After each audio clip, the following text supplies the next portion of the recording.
News. Entrevista.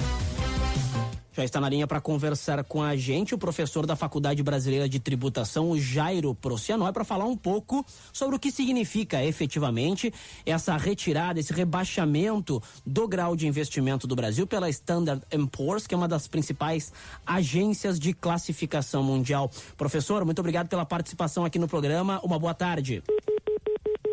Opa, tivemos uma queda, então vamos tentar novamente o contato com o professor Jairo Procyanói. Vai explicar pra gente, tá na capa do Metro, tá dentro da edição do Metro dessa quinta-feira, página 10, Economia. O país passou a ter um grau especulativo por parte da agência Standard & Poor's. Eles retiraram esse selo de bom pagador do Brasil a cortar essa classificação do país de BB+, para BBB menos. O grau máximo é o AAA. A que é o caso dos Estados Unidos, dos países mais consolidados. O Brasil já chegou a patamares muito próximos disso, quando tinha a sua melhor situação econômica. Já está na linha, então, para falar com a gente o professor Jairo Procyanói. Agora sim, professor, muito obrigado pela participação. Uma boa tarde. Boa tarde, para mim é sempre um prazer, se eu puder tentar ajudar para a gente poder entender um pouco melhor o que está acontecendo, vamos em frente. Pois é, professor, para o nosso ouvinte aqui da Band News no meio do dia, o que efetivamente significa isso, que reflexos isso tem, tanto para a economia brasileira, que é um dos pontos com maior dificuldade nesse momento, até mesmo o próprio governo federal já admite problemas, o que esse rebaixamento da nota do Brasil efetivamente diz sobre o país e a economia, professor? Assim, nós temos variáveis macros e variáveis micros, tá? No plano macro, que é no plano do país como um todo, isso significa que a gente perdeu o selo de bom pagador. E isto, para determinados investidores internacionais, eles não podem investir em um país ou uma empresa que não tenha selo de bom pagador. Significa que eles têm mais chance de não vir a pagar. Então, o risco é maior. Tá? Então, por exemplo, os fundos de pensão americanos, ou os fundos de pensão japoneses, de Singapura, ou da China, ou da Europa, que são fundos que têm assim, bastante dinheiro e que querem investir no mundo inteiro como uma forma de diversificação, eles não vão mais poder colocar o dinheiro no Brasil, porque eles têm que proteger o dinheiro para os correntistas deles, para os pensionistas deles, e ao não estar dentro do selo de bom pagador, eles já não podem mais investir no Brasil. Qual é a consequência disso? Isso é a consequência de que vai ter menos dinheiro vindo para o Brasil. Vamos chamar assim, daqui para frente, estes investidores que estariam ávidos para botar o dinheiro no país não vão mais colocar. Pode ter uma segunda consequência, que é importante, que é quem já tem dinheiro aqui ter que retirar o dinheiro daqui. Isso não vai acontecer hoje, mas isso pode acontecer nos próximos meses, tá? Nas próximas semanas, há essa possibilidade de que, ao acontecer isto, tá?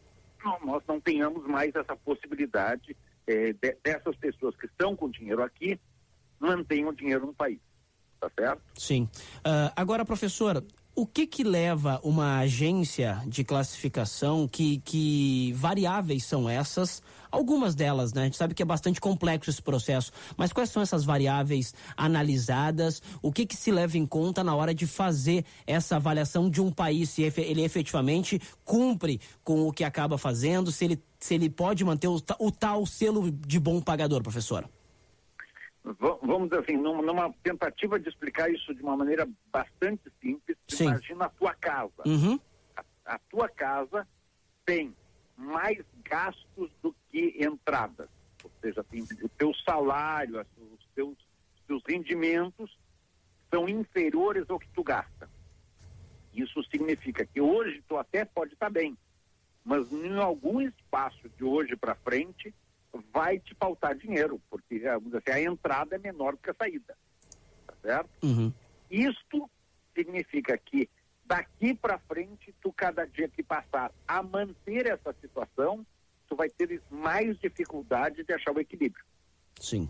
Então, aí tu perde o selo de bom pagador, porque se nesse mês tu pagou, no mês que vem vai faltar mais um pouquinho, tu vai ter que recorrer a empréstimo, tu vai ter que recorrer a alguma maneira para poder fazer frente às contas.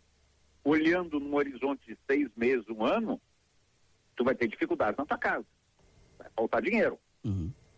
E aí o que a gente deveria ter feito antes era ou diminuir os custos, ou seja, tu gasta menos na tua casa, diminui de tomar cerveja, diminui de tomar com a luz, diminui a água, diminui o ar-condicionado, diminui de comprar roupa, diminui o teu endividamento e diminui também, vamos dizer assim, o teu consumo.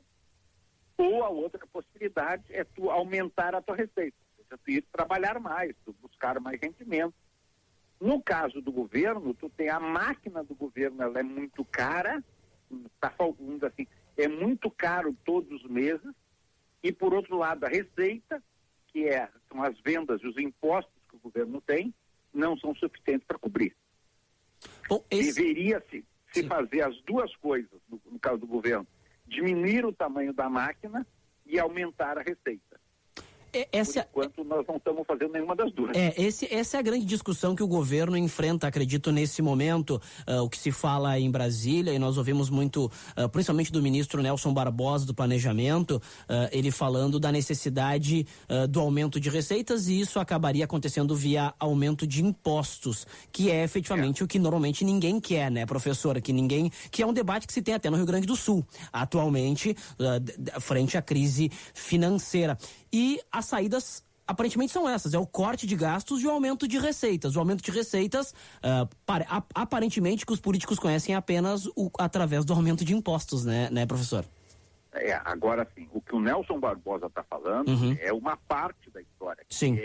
vamos dizer assim, o aumento da receita, que é mais impostos. Ele não fala, porque obviamente também é uma medida impopular, especialmente para os políticos do qual ele participa do grupo, na redução de despesa, que deveria fazer também. O governo vem dando mostras, e veja bem, isso não é uma coisa de hoje que aconteceu. Não foi hoje que as agências de rating, as agências de avaliação de risco olharam e disseram, não, hoje o Brasil não está bem. Não, elas vêm sinalizando isso nos últimos 2, 3 anos.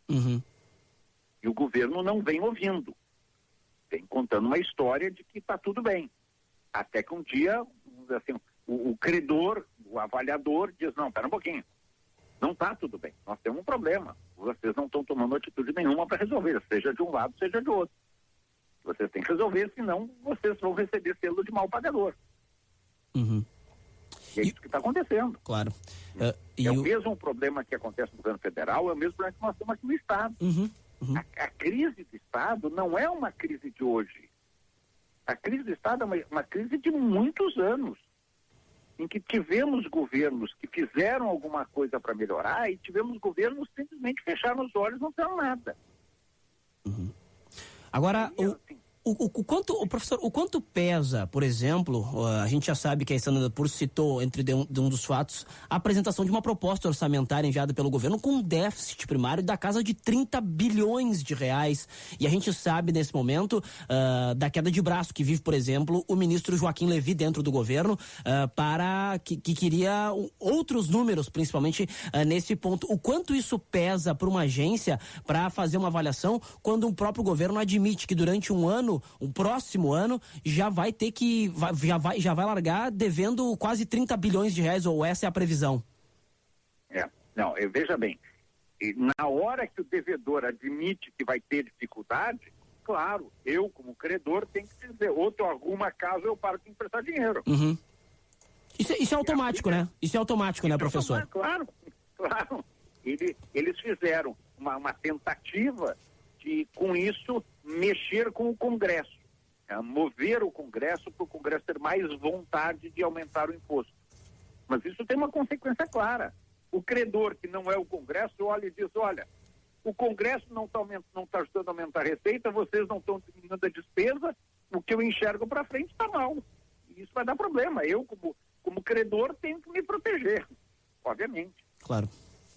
Bom, e quanto, já para encerrar essa nossa entrevista aqui, professor, quanto à nossa carga tributária, qualquer papel agora de reforma tributária, o senhor acredita que fica um pouco prejudicado diante desse cenário que o Brasil enfrenta realmente de problemas, principalmente na economia? Olha, aqui eu discordo um pouco de você. Eu não acho que o problema seja na economia. Eu acho que o grande problema é um problema político. Sim. Tá? E isso está migrando para a economia. O que nós vemos claramente é um desacerto entre os poderes da República, vamos chamar assim, e não tem um horizonte, não tem uma ida para onde é que vai. Qualquer credor está disposto a emprestar se ele enxerga que vai ter uma solução daqui a pouco. Mas se ele não enxerga solução nenhuma, ele diz, para que eu vou emprestar? Minha chance de receber dinheiro é muito pequena. Claro. Né? Então, esse é o problema. Eu não acho que a nossa crise seja eminentemente uma crise econômica. Porque senão daqui a pouco também nós vamos ouvir gente dizendo que a culpa são dos avaliadores. Os avaliadores é que estão dizendo que está mal. Mas a gente está muito bem. Quando já até aconteceu, né? Um episódio pré-eleições onde houve aí uma avaliação feita por uma analista de um banco que ela acabou sendo demitida também, né, professora? Exato. E ela foi demitida por dizer a verdade. É verdade. É verdade. Ela não mentiu, é o contrário. Ela foi demitida porque ela disse a verdade. Infelizmente, muita gente que deveria ter ouvido a verdade não ouviu. E esse é que é o problema. Nós continuamos contando uma história que não é uma história verdadeira. O doente não vai ao médico se ele continua negando que ele está com febre. Sim. Esse é o ponto. Esse é um ponto bastante importante dessa situação toda, com certeza. Claro, nós não podemos negar. Claro. Para se atacar algum problema, primeiro há que se admitir que ele efetivamente existe, né, professor? Exatamente. Essa é a situação, e é o ponto mais complicado. Professor Jairo Procianoi, ele que é professor da Faculdade Brasileira de Tributação, muito obrigado pela entrevista aqui no Band News do Meio do Dia, tentando explicar um pouco mais didaticamente aqui para os nossos ouvintes o que é e o que efetivamente faz esse rebaixamento, que pode acarretar ao país do rebaixamento da nota do selo de bom pagador. Professor, muito obrigado pela participação no programa, um bom dia. Bom dia, muito obrigado e vamos torcer boas semanas e bons meses para frente que a gente vai precisar. É verdade. Tá certo, então, professor Jairo Procianoi, da Faculdade Brasileira de Tributação, 12:22. O Band News do Meio do Dia faz um rápido intervalo e já volta.